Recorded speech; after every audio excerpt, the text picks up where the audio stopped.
पूरा desert area है। वहाँ पे मैंने 2008 में 10 महिलाओं के साथ में मिलके काम की शुरुआत की थी। आज हमारे साथ में 35,000 बहनें डायरेक्ट जुड़ी हुई हैं। साथ ही राजस्थान की 44 लाख महिलाओं की मुझे ब्रांड एम्बेसडर बना के नई जिम्मेदारी दी गई है और बखूबी मैं कोशिश करती हूँ कि हर महिला को ऐसा मंच मिले जिसके माध्यम से वो आप अपनी इनकम जनरेट कर सके। तो यही मेरा उद्देश्य है कि महिलाओं को आत्मनिर्भर बनाना। मैं आपके साथ में मेरी स्टोरी शेयर करूँ तो मैं जब 4 साल की थी तब मेरी माताजी का देहांत हो गया। 8वीं में मेरा स्कूल छूट गया, क्योंकि स्कूल छूटने के बाद में पढ़ाई तो आगे मैं नहीं कर पाई, लेकिन घर का काम, खेती का काम, साथ ही पानी की वहाँ पे बहुत दिक्कत थी। तो मेरे पास में बैलगाड़ी होती थी और बैलगाड़ी से पानी लाने का काम करती थी। और जब भी समय मिलता तो दादी के साथ में बैठ के कसीदाकारी का काम जरूर सीखती थी, क्योंकि कसीदाकारी का काम हर घर में होता था। चाहे वो पहनने के लिए कपड़े बना रही हो, चाहे माँ अपने हाथ से अपनी बेटी के लिए कुछ बना के देती, क्योंकि आजकल तो फोन हो गया है। जब भी माँ की याद आती है तो फोन से बात हो जाती है, लेकिन उस समय माँ की जब याद आती तो अपनी सिंदूक खोल के सिंदूक से जो माँ के हाथ से बने हुए कपड़े होते थे उसी को लेके वो तसल्ली करती थी। तो इसी तरीके से घर में मेरी दादी माँ भी इस तरीके से काम करती थी। और जब मेरी 16 साल की उम्र में शादी हो गई, शादी के बाद भी घर की आर्थिक स्थिति ठीक नहीं थी, क्योंकि मेरी 8वीं में स्कूल छूट गई थी और मेरे हस्बैंड की 5वीं में। तो ऐसी स्थिति में जब शादी के 1.5 साल बाद में मेरा फर्स्ट बेबी हुआ तो उसको सांस लेने में प्रॉब्लम थी, उसको अच्छी मेडिसिन की जरूरत थी, लेकिन वो मैं नहीं दिला पाई, उसको नहीं बचा पाई। उस समय मैं पूरी तरीके से टूट चुकी थी कि मैं बचपन में माँ को खो दिया, फिर बच्चे को। ऐसी जिंदगी से जीने से तो अच्छा है मैं जिंदगी खत्म ही कर लूँ, ऐसे नेगेटिव विचार आने लगे। तब कहीं ना कहीं क्लिक हुआ कि नहीं, ऐसी जिंदगी से हार मानने से अच्छा है मैं कुछ काम करूँ जिसके माध्यम से मेरा मन भी लगा रहे और मेरा घर भी चले। तो यही सोच के मैंने सुई धागा हाथ में लिया और मैंने काम की शुरुआत की। मार्केट का मुझे आइडिया नहीं था। मैंने सोचा मेरी गांव की बहनें अगर मायके जाएगी तो वो सुंदर बैग जरूर लेके जाएगी। यही सोच के मैंने बैग बनाने शुरू किए, लेकिन वो भी इतना आसान नहीं था। जब एम्ब्रॉयडरी तो हाथ से हो गई, लेकिन जो बैग की स्टिचिंग थी वो मशीन से होती थी। मशीन मेरे पास थी नहीं, ना मैं खरीदने के लिए सक्षम थी। एक बार फिर हिम्मत हारने लगी। मैंने सोचा ये काम मैं नहीं कर पाऊंगी।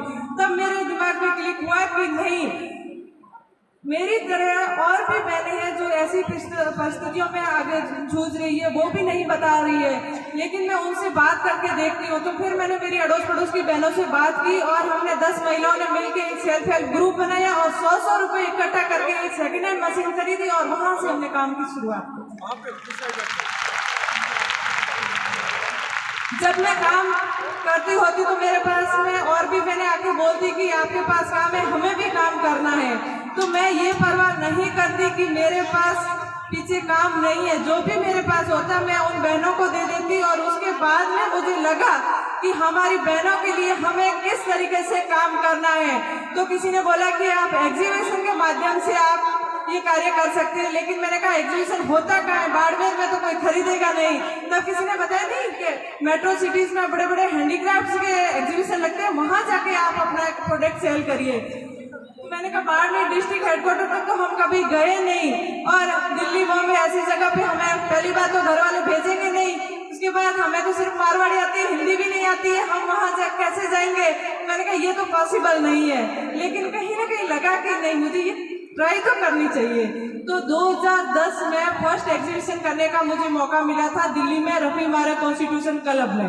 वो एग्जीबिशन था 3 दिन का, और हम वहाँ पे हमारा सामान इकट्ठा किया, कट्टे में भरा, ट्रेन के लोकल डब्बे में बैठ के दिल्ली पहुंचे। बहुत घबराहट हो रही थी कि हमारे प्रोडक्ट किसी को पसंद आएंगे या नहीं आएंगे।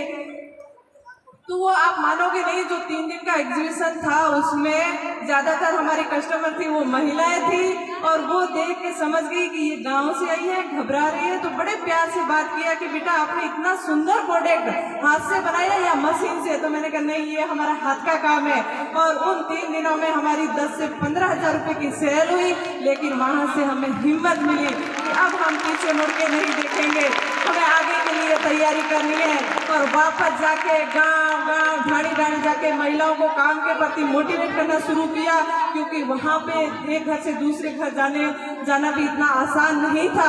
और घर पहुँचने के बाद भी घर के लोगों के कई तरह के क्वेश्चन होते थे, आप कौन है, कहाँ से आए हैं, पता नहीं महिलाओं को क्या सिखा के जाओगे, ये हमारा कल कहना मानेगी या नहीं मानेगी। तो ऐसे कंडीशन में हम सोचते कि रहने दें, लेकिन फिर जब महिलाओं से बात होती तो लगता कि नहीं, काम इनको करना है, जरूरत इनको है, सुबह से शाम ये काम करती है, लेकिन खुद के लिए 2 रुपए भी हाथ में नहीं होते हैं। तो यही सोच के हम घर वालों को समझाते कि इनको कहीं नहीं जाना है, हम घर बैठे काम देके जाएंगे, लेके जाएंगे, जो भी इनको दिन में 2-3 घंटा टाइम मिलेगा उसमें ये काम करके देगी।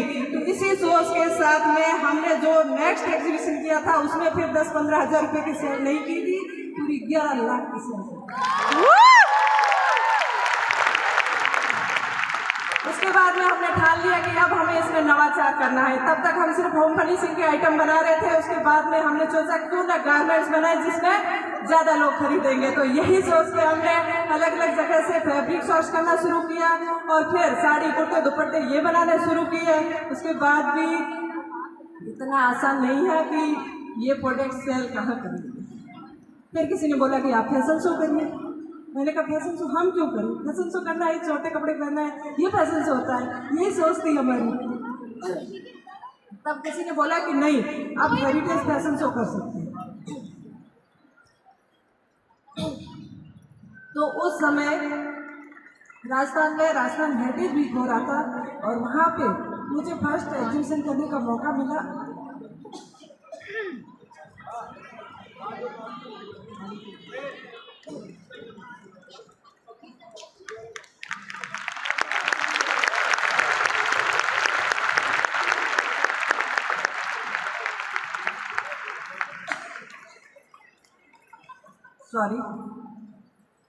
तो उस समय ये था कि फैशन शो तो करें, लेकिन एक आर्टिजन को फैशन शो का मौका कहाँ मिले। बड़े डिजाइनर्स लोग हैं वो फैशन शो करेंगे, लेकिन उस समय हमने ठान लिया कि हमें फैशन शो करना है।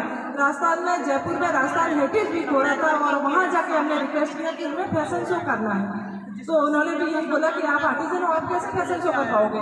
मैंने कहा नहीं, मुझे फैशन शो करना, आप एक बार हमें मौका दीजिए। वहाँ पे जिद किया तो मौका मिल गया, लेकिन वास्तव में प्रॉब्लम ये थी कि बड़े डिजाइनर्स लोग हैं, वो अपने हिसाब से कलेक्शन बना के लेके आएंगे।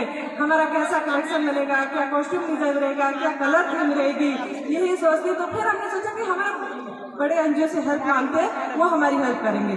तो हमने जाके बोला कि हमें फैशन शो करना है, इसमें हमें आपकी ये हेल्प चाहिए। तो उन्होंने भी यही बोला कि रूमा जी ये आपका लेवल नहीं है, आप जहाँ फील्ड में काम करें वही आपके लिए बेटर है, आप ये जिद छोड़ दीजिए। रोना आया, मैंने कहा कोई हेल्प करने वाला नहीं है, लेकिन मैं ये फैशन शो जरूर करूँगी। यही सोच के उस समय इतना सोशल मीडिया का ज़माना नहीं था। जैसा मेरा समझ में आया मैंने कलर थीम लिया, कॉस्ट्यूम डिजाइन किया, मेरा कलेक्शन तैयार किया। मैंने कहा किसी को पसंद आएगा नहीं आएगा, लेकिन मुझे पसंद ज़रूर है। तो इसी हिम्मत के साथ में जब मेरे प्रोडक्ट रैंप पे आए तो ऑडियंस और सारे डिज़ाइनर सब खड़े होकर तालियां बजाई, और नेक्स्ट शो के लिए सारे डिज़ाइनर बाड़मेर पहुँचे। अगले शो के लिए कलेक्शन वहाँ से बना, और उसके बाद में मैं ट्राइफेड की गुड कमिश्नर रही, और जो ट्राइबल आर्टिजन है उनकी कला को प्रमोट करने के लिए अलग अलग स्टेट में हमने फैशन शो ऑर्गेनाइज करवाए, और उसके बाद में डिजाइनर ऑफ द ईयर का अवार्ड भी मैंने ही जीता। तो जब भी हमारे सामने कोई परेशानी आती है तो हम हिम्मत हारने लगते हैं कि ये पॉसिबल नहीं है, लेकिन मैं ये मानती हूँ कि हमेशा अपनी सोच को पॉजिटिव रखें, और जब भी हमारे सामने कोई परेशानी आती है तो हम ये सोचते हैं कुछ नया सीखने को मिले। इसी सोच के साथ में आगे बढ़ना है। इसी बीच में कई सारे अवार्ड्स मिले, लेकिन वो अवार्ड सिर्फ मेरी अकेली का नहीं, मेरे सामने बैठी जितनी महिलाएं हैं उन सब के लिए है।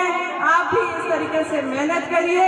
जब मुझे फर्स्ट जिला कलेक्टर के हाथों से अवार्ड मिला तो मुझे यकीन नहीं हुआ था कि एक सबसे छोटा माने जाने वाला सुई धागे का काम जिससे कोई अवार्ड भी मिलता है, लेकिन अवार्ड के साथ साथ में एक नई जिम्मेदारी मिली थी। और उसके बाद में महामहिम राज्यपाल जी के हाथों और जब राष्ट्रपति जी के हाथों से नारी शक्ति पुरस्कार मिला तो खुशी का कोई ठिकाना नहीं था। दिल्ली आते दूर से राष्ट्रपति भवन देखते, लेकिन अंदर जाके सम्मान देंगे ये कभी नहीं सोचा था। और उसके बाद मेरी तो 8वीं में स्कूल छूट गई थी, आगे न स्कूल के बारे में सोचा न कॉलेज के बारे में। लेकिन जब हार्वर्ड यूनिवर्सिटी से मेरे पास में इनविटेशन आया कि हमारे एनुअल फंक्शन में एज ए स्पीकर के तौर पे हम आपको इनवाइट कर रहे हैं,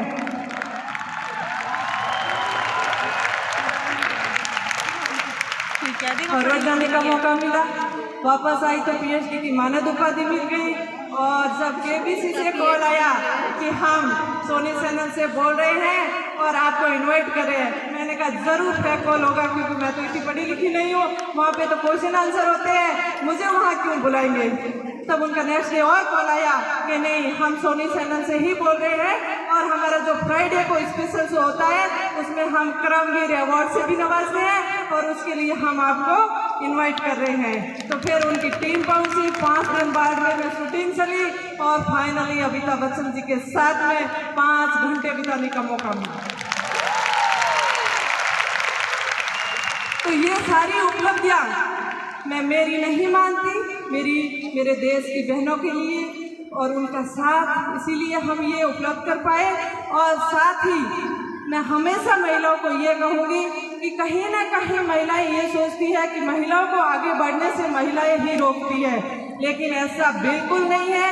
जो भी है, जैसा भी है, हमारे पास में जो ज्ञान है हम आसपास की बहनों को जरूर दें, उनकी मदद जरूर करें, हमेशा महिला का सम्मान करें, सपोर्ट करें, अपने हक के लिए खुद लड़े। हम सब में कोई ना कोई हुनर जरूर है, तो क्यों ना हुनर के जरिए आगे बढ़े, स्वावलंबी बने। अगर खुद पे विश्वास है तो खड़े रहे, अड़े रहे। जय हिंद, जय भारत। बहुत बहुत धन्यवाद प्रोग्राम सेशन के लिए, आप सभी का आभार, शुक्रिया। जय हिंद।